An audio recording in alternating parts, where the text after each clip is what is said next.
world where knowledge shapes destiny, one creation dares to redefine the future. From the minds at xAI, prepare for Grok 4. This summer, the next generation arrives, faster, smarter, bolder. It sees beyond the horizon, answers the unasked, and challenges the impossible. Grok 4, Unleash the Truth, coming this summer. All right, welcome to the Grok 4 release here. This is the smartest AI in the world, and we're going to show you exactly how and why. It really is remarkable to see the advancement of artificial intelligence, how quickly it is evolving. I sometimes compare it to the growth of a human and how fast a human learns and gains conscious awareness and understanding. And AI is advancing just vastly faster than any human. We're going to take you through a bunch of benchmarks that Grok 4 is able to achieve incredible numbers on. But it's actually worth noting that Grok 4, if given like the SAT, would get perfect SATs every time, even if it's never seen the questions before. And if even going beyond that to say like graduate student exams like the GRE, it will get near perfect results in every discipline of education. So from the humanities to like languages, math, physics, engineering, pick anything, and we're talking about questions that it's never seen before. These are not on the internet, and Grok 4 is smarter than almost all graduate students in all disciplines simultaneously. Like, it's actually just important to appreciate that's really something. The reasoning capabilities of Grok are incredible. So there's some people out there who think AI can't reason, and look, it can reason at superhuman levels. So yeah, and frankly, it only gets better from here. So we'll take you through the Grok 4 release, and show you like the pace of progress here. I guess the first part is like, in terms of the training, we're going from Grok 2 to Grok 3 to Grok 4. We've essentially increased the training by an order of magnitude in each case.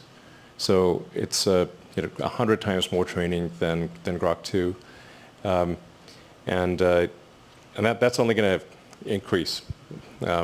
So it's frankly, I don't know. In some ways, a little terrifying, but the growth of intelligence here is remarkable. Yes. It's important to realize there are two types of training compute. One is the pre-training compute. That's from Grok 2 to Grok 3. But from Grok 3 to Grok 4, we're actually putting a lot of compute in reasoning in RL.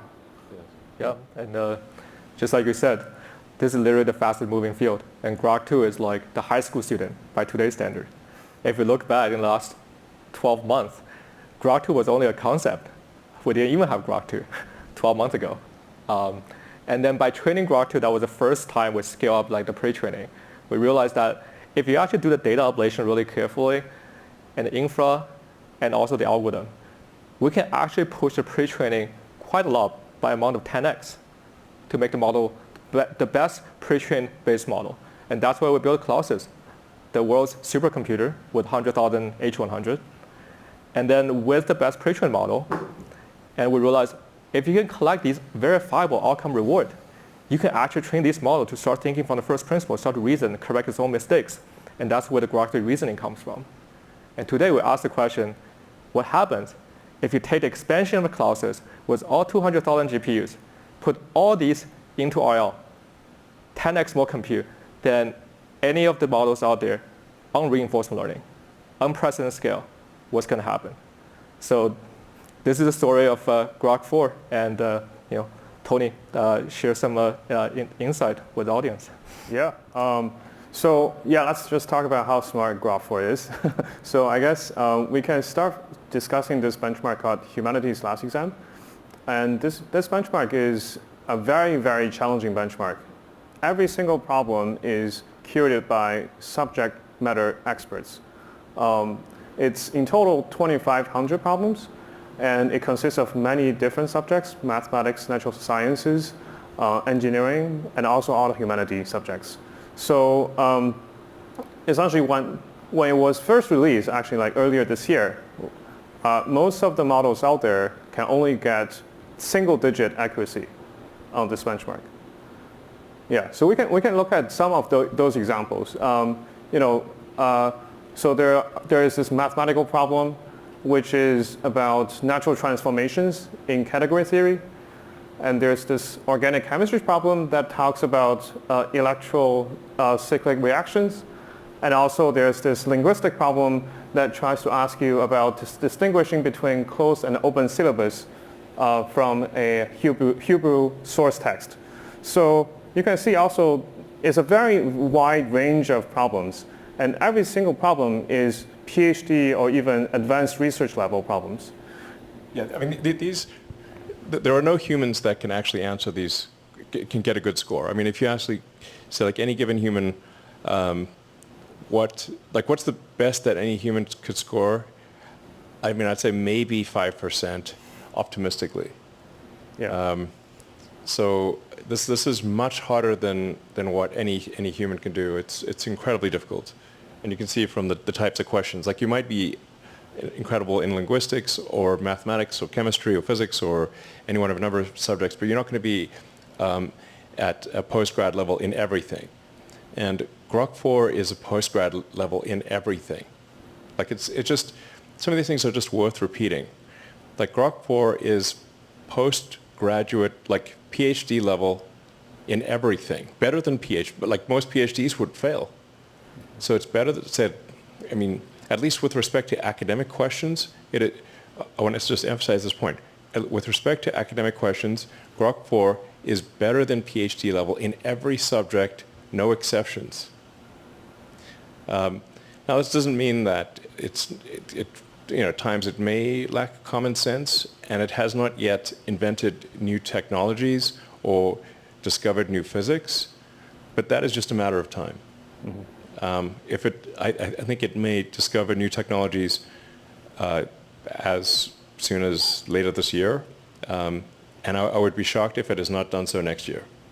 So I would expect Grok to, literally discover new technologies that are actually useful no later than next year and maybe end of this year. And it might discover new physics next year. And within 2 years, I'd say almost certainly. So just let that sink in. Yeah. So so I guess we can talk about what's behind the scene of Grok 4. As Jimmy mentioned, we actually throwing a lot of compute into this training. When it started, it's only also a single digit. Sorry, the previous slide. Sorry. Yeah, it's only a single digit number. But as you start putting in more and more training compute, it started to gradually become smarter and smarter, and eventually solved a quarter of the HLE problems. And this is without any tools. The next thing we did was to adding tools capabilities to the model. And unlike Grok 3, I think Grok 3 actually is able to use CRO as well, but here we actually make it more native in the sense that we put the tools into training. Grok 3 was only relying on generalization. Here, we actually put the tools into training. And it turns out this significantly improves the model's capability of using those tools. Yeah, I remember we had like deep search back in the days. Yeah. So how is this different? Yeah, exactly. So deep search was exactly the Grok 3 reasoning model, but without any specific training, but we only asked it to use those tools. So compared to this, it was much weaker in terms of its tool capabilities. And unreliable. and unreliable. Yes, yes. And to be clear, like these are still, I'd say, this is still fairly primitive tool use. If you compare it to, say, the tools that are used at Tesla or SpaceX, where you're using, finite element analysis and computational fluid dynamics, and you're able to run, or say like Tesla does, like crash simulations, where the simulations are so close to reality that if the test doesn't match the simulation, you assume that the test article is wrong. That's how good the simulations are. So Grok is not currently using any of the tools, the really powerful tools that a company would use, but that is something that we will provide it with later this year. So we'll have the tools that a company has, and have very accurate physics simulator. Ultimately, the thing that'll make the biggest difference is being able to interact with the real world via humanoid robots. So you combine sort of Grok with Optimus, and it can actually interact with the real world and figure out if it can formulate an hypothesis and then confirm if that hypothesis is true or not. So we're really, I think about like where we are today. We're at the beginning of an immense intelligence explosion. We're in the intelligence Big Bang right now, and we're at the most interesting time to be alive of any time in history. Yeah. Now that said, we need to make sure that the AI is a good AI, good Grok.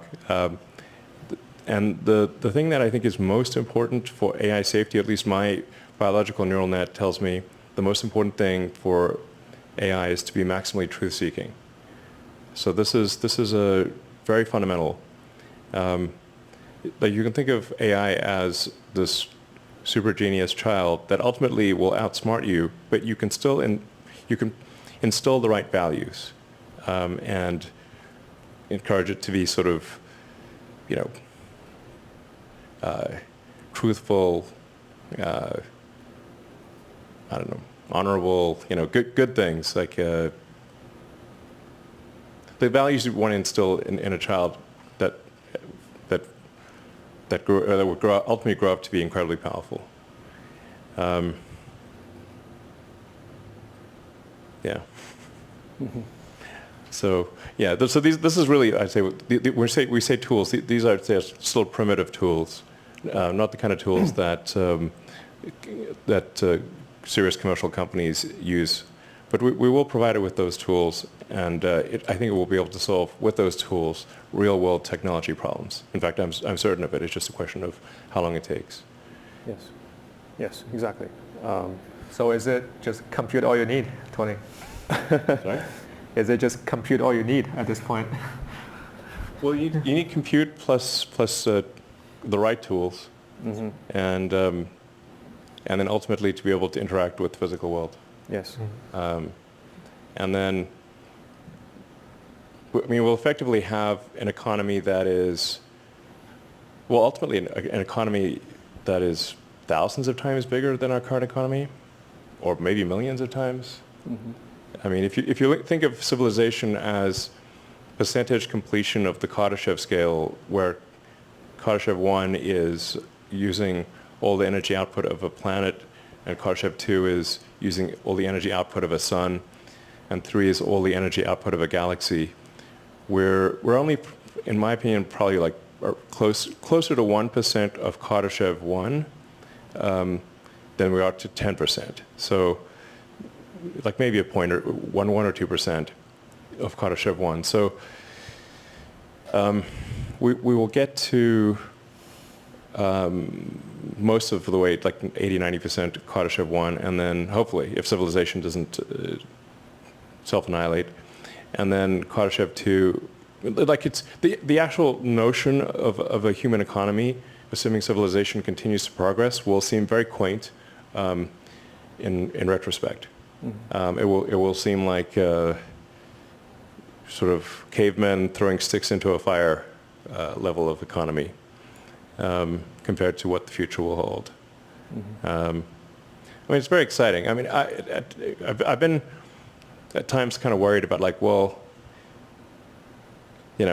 this seems like it's somewhat unnerving to have intelligence created that is far greater than our own. And will this be bad or good for humanity? It's like I think it'll be good. Most likely it'll be good. Yeah.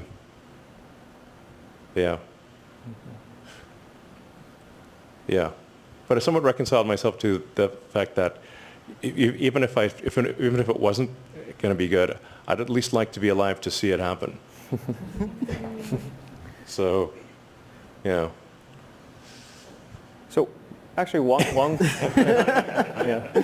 yeah, I think one technical problem that we still need to solve besides just compute is how do we unblock the data bottleneck? Because when we try to scale up the RL in this case, we did invent a lot of new techniques, innovations to allow us to figure out how to find a lot of challenging RL problems to work on. It's not just the problem itself needs to be challenging, but also it needs to be, you also need to have like a reliable signal to tell the model, you did it wrong, you did it right. This is the sort of the principle of reinforcement learning. And as the models get smarter and smarter, the number of cool problems or challenging problems will be less and less. Yeah. So it's going to be a new type of challenge that we need to surpass besides just compute. Yeah. Yeah, we actually are running out of actual test questions to ask. So there's like even questions that are ridiculously hard, if not essentially impossible for humans, that are written down questions are swiftly becoming trivial for AI. Mm-hmm. So then there's, but you know, the one thing that is an excellent judge of things is reality. So, because physics is the law, ultimately, everything else is a recommendation. You can't break physics. So the ultimate test, I think, for whether an AI is, the ultimate reasoning test is reality. Yes. So you invent a new technology, like say, improve the design of a car or a rocket, or create a new medication that, and does it work? Yeah. Does the rocket get to orbit? Does the car drive? Does the medicine work? Whatever the case may be, reality is the ultimate judge here. So it's going to be reinforcement learning, closing the loop around reality. We asked the question, how do we even go further? So actually, we are thinking about now, with single agent, we're able to solve 40% of the problem. What if we have multiple agents running at the same time? So this is what's called test and compute. And as we scale up the test and compute, actually, we are able to solve almost more than 50% of the text-only subset of the HRE problems. So it's a remarkable achievement, I think. Yeah. This is insanely difficult.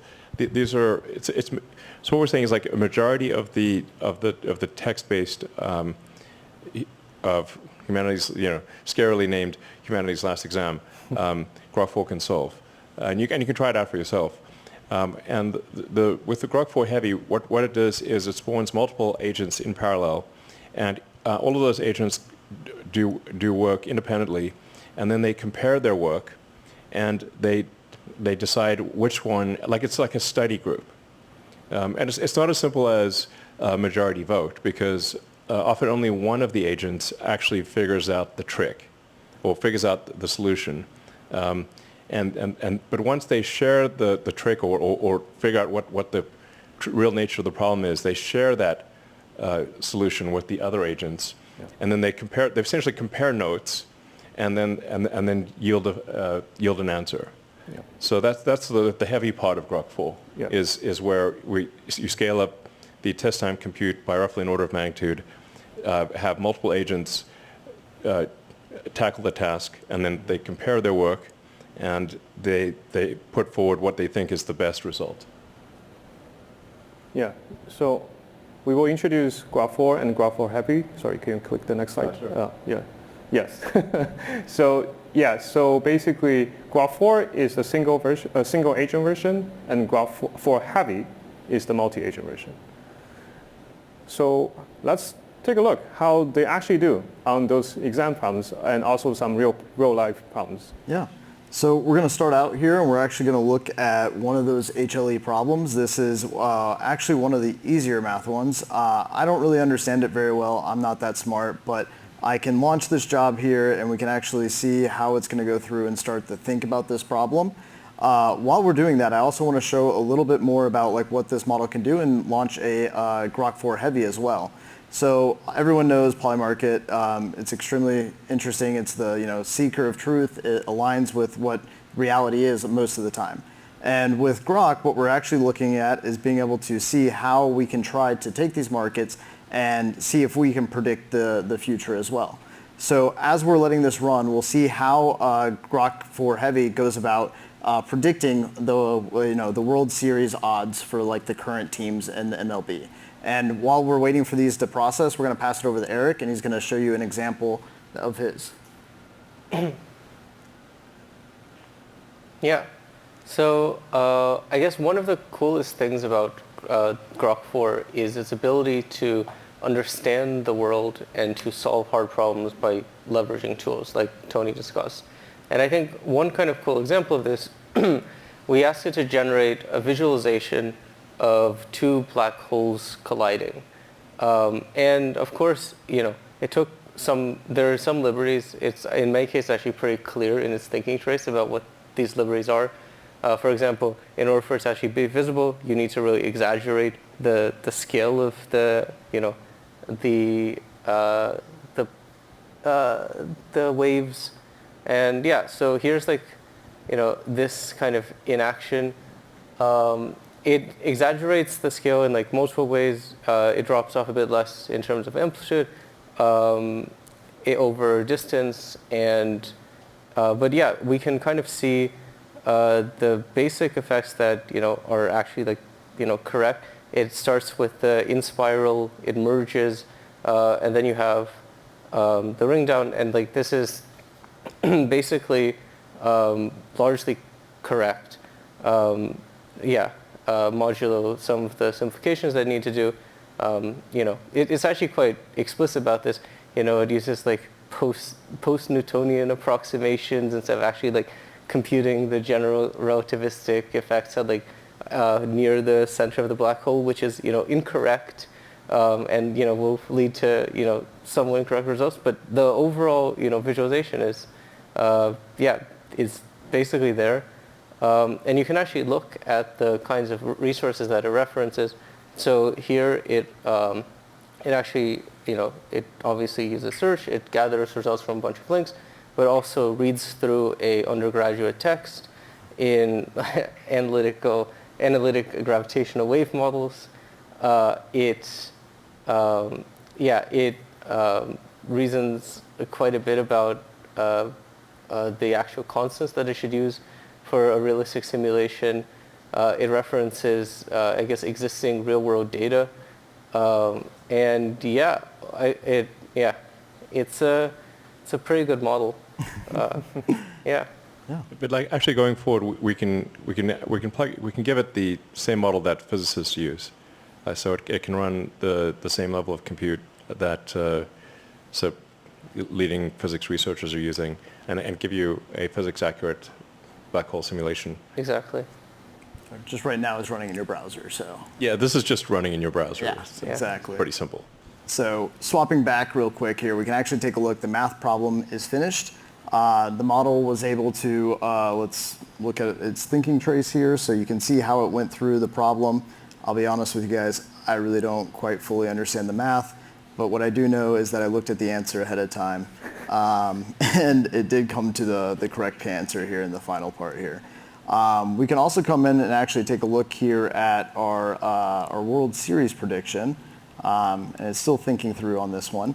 But we can actually try some other stuff as well. So we can actually like try some of the X integrations that we did. So we worked very heavily on working with all of our X tools and building out a really great X experience.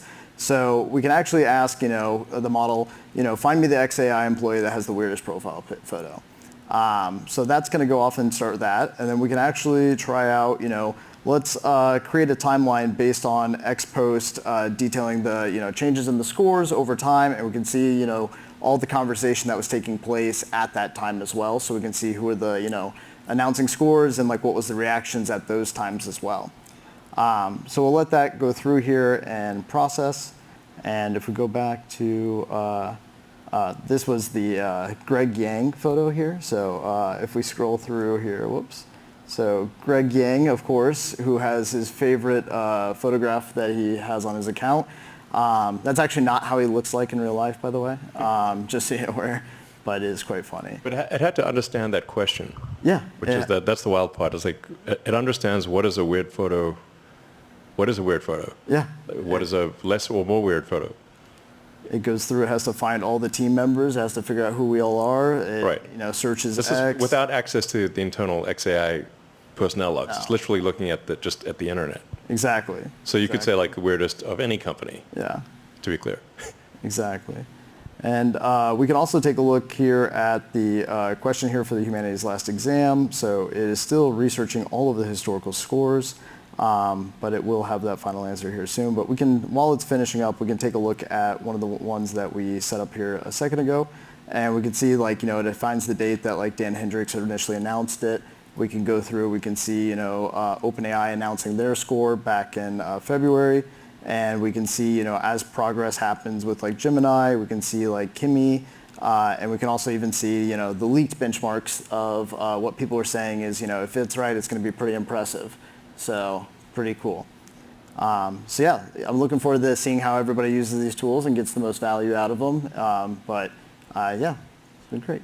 Yeah, and we're going to close the loop around usefulness as well. So it's like it's not just book smart, but actually practically smart. Exactly. All right.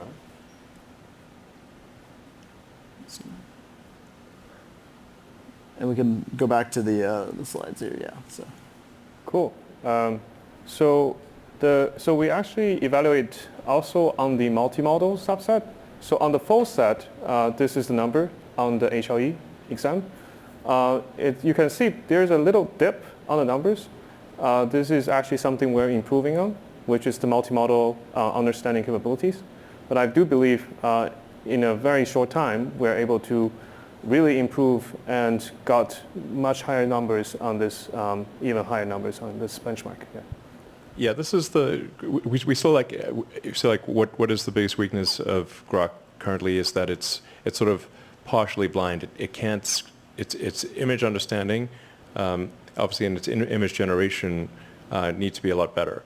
And that's actually being trained right now. So Grok 4 is based on version 6 of our foundation model, and we are training version 7, which will complete in a few weeks. And that'll address the weakness on the vision side.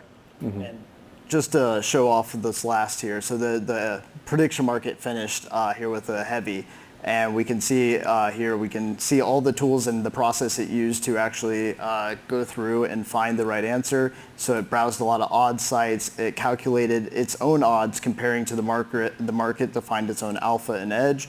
It walks you through the entire process here, and it calculates the odds of the winner being like the Dodgers, and it gives them a 21.6% chance of winning this year. So. And it took approximately 4.5 minutes to compute. Yeah, that's a lot of thinking. Yeah.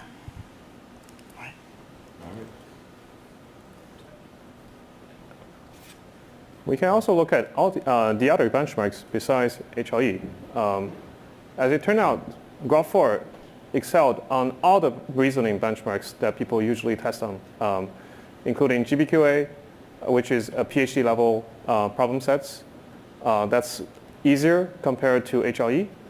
On AMI 25, American Invitation Mathematics exam, with Grok 4 Heavy, we actually got a perfect score. Also on some of the coding benchmark called Live Coding Bench, and also on HMMT, Harvard Math, MIT exam, and also USAMO.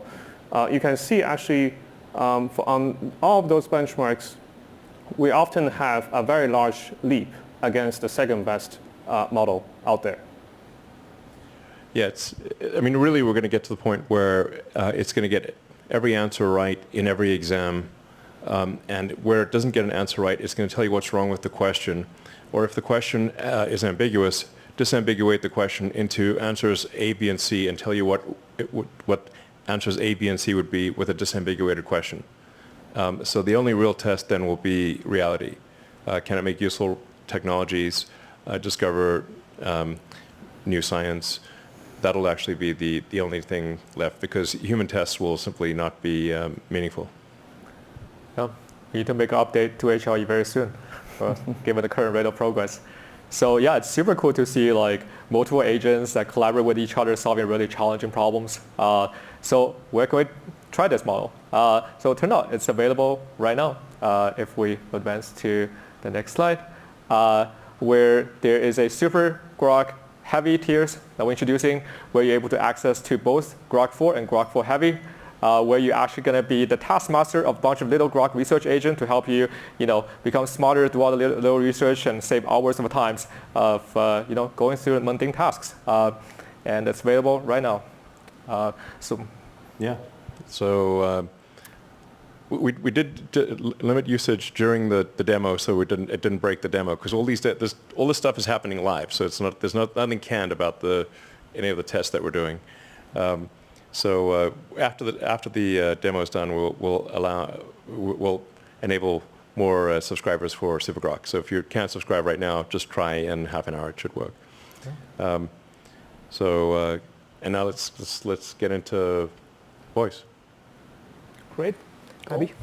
So many of you have been enjoying our voice mode, and we've been working hard to improve the experience over the past couple months. We have cut latency in half to make it much snappier. And today we're excited to announce a set of new voices that have exceptional naturalness and prosody. You might have noticed the movie trailer voice that opened up the live stream. That is one of our new voices, Sal, who's got that epically deep tone. And we're also excited to introduce Eve, a beautiful British voice who's capable of rich emotions. Aman, would you like to introduce Eve? Absolutely. Yeah, let's get into the demo. Hey Eve, millions of people are watching us right now. Are you excited? Oh, I'm thrilled, really. It's like being on stage at the Old Vic with a sea of faces out there. Just imagine all those eyes and ears tuned in. It's a proper buzz, isn't it? What do you reckon we should chat about to keep this lot entertained? We have a lot to talk about, but I'll be honest, I'm feeling a little nervous. Can you whisper something soothing to calm me down? Take a deep breath, love. You've got this. It's just you and me, having a quiet chat, like we're tucked away in a cozy corner of a Yorkshire pub. The world's just a murmur out there. Feel that calm wash over you. Let's keep talking, nice and easy. What's on your mind? You know what? I'm actually feeling quite relaxed to try this something crazy. So can you give us an opera on Diet Coke? Oh, an opera on Diet Coke. That's a riot. Picture this, a shimmering silver can, glistening under stage lights. Oh, Diet Coke, thou elixir divine, with bubbles that dance in a sparkling line. Thy crisp, cool kiss on lips so fine. Oh, aspartame, ambrosia, forever mine. How's that for a mad little aria? Want me to belt out another verse or switch up the tune? Okay, let's try switching it up and just start singing. Right then, let's have a go. Oh, silver can, you gleam in the light. Diet Coke, my heart's delight. Okay, I won't try to. It's very, very poetic. Yeah, thank you, Eve. Feeling quite nice now. Cool. So that's Eve. And so something else we do here is a little test each day to check on the natural flow of our conversations against some of our competitors. So we figured, why not try that live on the stream today? Should I start? Hey, I'm going to say a number, and can you say the same number back to me? 1. 1. like a fun little game of Echo. What's next? 2. Sorry, I said 2. 3. Did. 3. 4. Nice and steady. What's next? 5. 5. Nailed it. This is pretty fun, actually. Feel free to keep going or switch it up if you'd like. Hey, Grok. Hey, Grok. Hello there. How can I help you today? We're going to do a little test. Can you repeat after me? 1, 1. All right. What's next? 2, 2. What's on your mind? 3, 3. Need anything else? 4, 4. How can I assist you? 5. 5. What's next? So as you can see, Grok was snappier.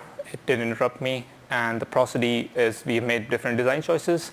I think we were shooting for something more calm, smooth, more natural versus something that's more poppy or artificial. So we'll keep improving on these fronts. All right, thanks, guys. Yeah.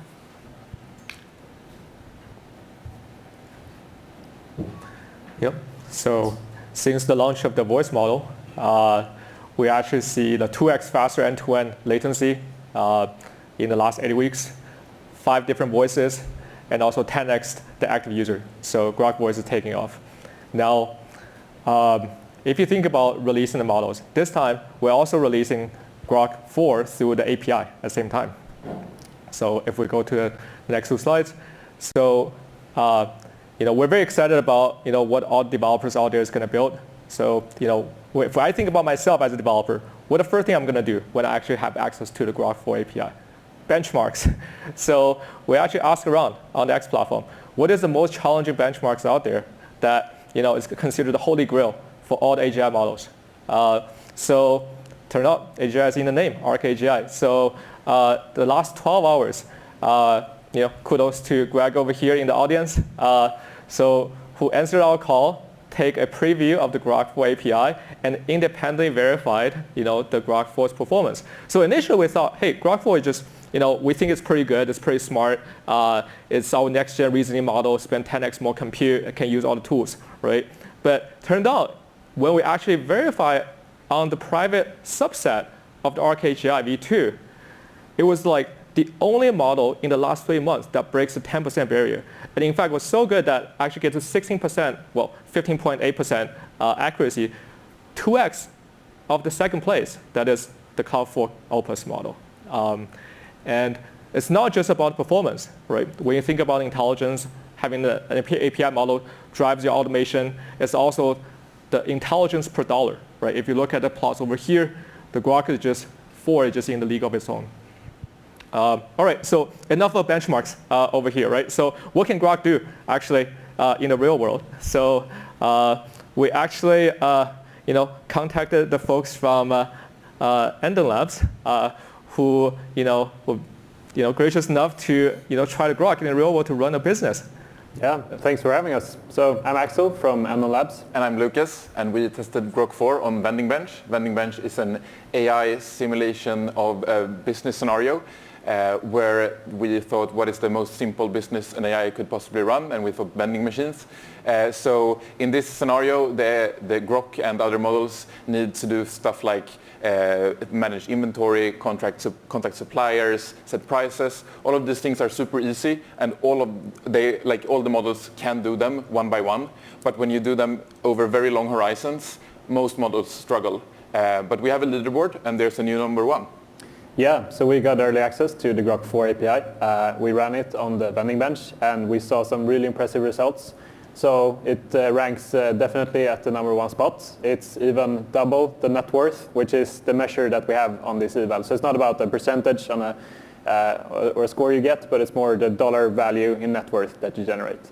So we were impressed by Grok. It was able to formulate a strategy and adhere to that strategy over a long period of time, much longer than other models that we have tested, other frontier models. So it managed to run the simulation for double the time and score double the net worth. And it was also really consistent across these runs, which is something that's really important when you want to use this in the real world. And I think as we give more and more power to AI systems in the real world, it's important that we test them in scenarios that either mimic the real world or are in the real world itself. Because otherwise we fly blind into some things that might not be great. Yeah, it's great to see that we've now got a way to pay for all those GPUs. So we just need 1 million vending machines. Definitely. And we could make $4.7 billion a year with 1 million vending machines. 100%. Let's go. It can be epic vending machines. Yes, yes. All right. We are actually going to install vending machines here, like a lot of them. We're happy to supply them. All right, thank you. All right. I'm looking forward to seeing what amazing things are in this vending machine. That's for you to decide. All right. Or tell the AI. Okay, sounds good. All right. Yeah. I mean, so we can see like Grok is able to become like the co-pilot of the business unit. So what else can Grok do? So we're actually releasing this Grok. If you want to try it right now to evaluate, run the same benchmark as us. It's on the API. Has 256K contact length. So we already actually see some of the early adopters to try Grok 4 API. So our Palo Alto neighbor, Arc Institute, which is a leading biomedical research center, is already seeing like how can they automate their research flows with Grok 4. It turned out it's able to help the scientists to sniff through, millions of experiments logs and then, just like pick the best hypothesis within a split of seconds. We see this is being used for their the CRISPR research, and also Grok 4 independently evaluated scores as the best model to examine the chest X-ray. Who would know? In the financial sector, we also see the Grok 4 with access to all the tools, real-time information is actually one of the most popular AIs out there. So our Grok 4 is also going to be available on the hyperscalers. So the xAI enterprise sector is only started 2 months ago, and we're open for business. So the other thing, we talked a lot about having Grok to make games, video games. So Danny is actually a video game designer on X. So we mentioned, hey, who want to try out some Grok 4 preview APIs to make games, and Danny answered the call. So this was actually just made first-person shooting game in a span of 4 hours. So some of the unappreciated hardest problem of making video games is not necessarily encoding the core logic of the game, but actually go out, source all the assets, all the textures of files, and to create a visually appealing game.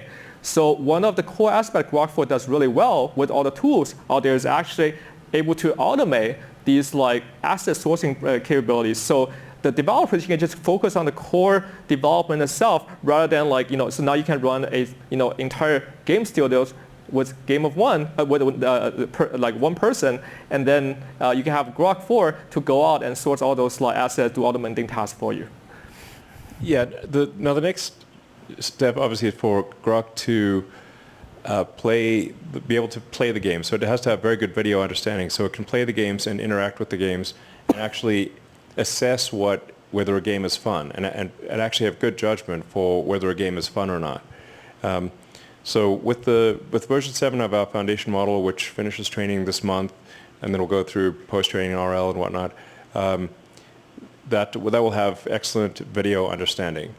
And with the video understanding and improved tool use, for example, for video games, you'd want to use Unreal Engine or Unity or one of the main graphics engines, and then generate the art, apply it to a 3D model, and then create an executable that someone can run on a PC or a console or a phone. We expect that to happen probably this year, and if not this year, certainly next year. So that's it's going to be wild. I would expect the first really good AI video game to be next year. And probably the first half hour of watchable TV this year, and probably the first watchable AI movie next year. Things are really moving at an incredible pace. Yeah, when Grok is 10xing world economy with vending machines, it would just create video games for humans.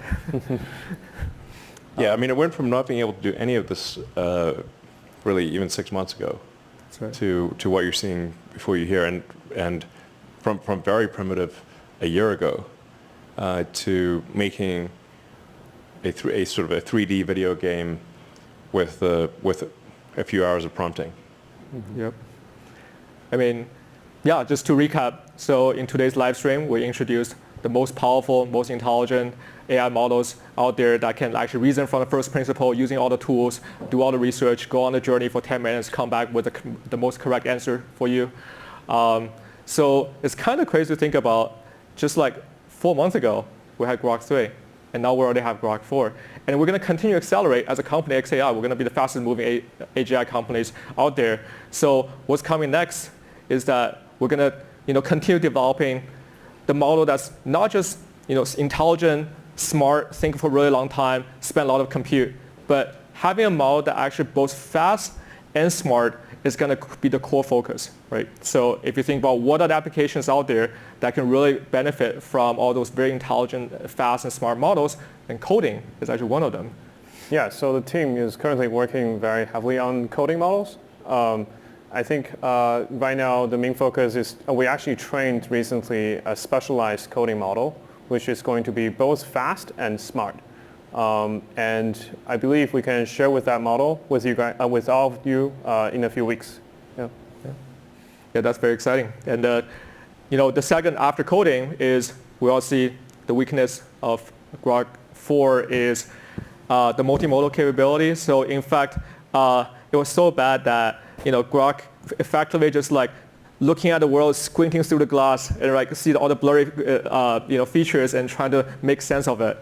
The most immediate improvement we're going to see with the next generation pre-trained model is that we're going to see a step function improvement on the model's capability in terms of the image understanding, video understanding, and audios. Right? It's now the model is able to hear and see the world just like any of you. Right? And now with all the tools at its command, with all the other agents it can talk to, so we're going to see a huge unlock for many different application layers.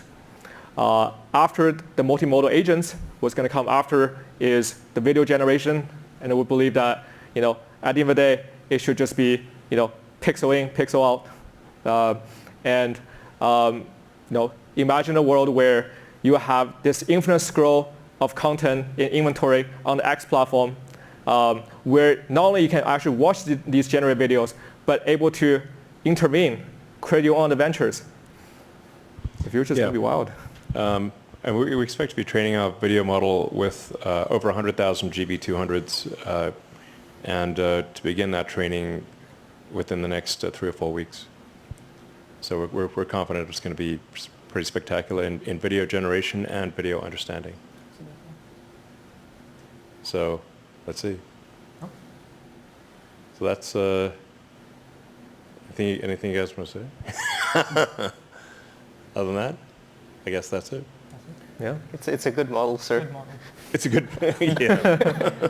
Well, we're very excited for you guys to try Grok 4. Yeah, thank you. All right, thanks everyone. Thank you. Good night.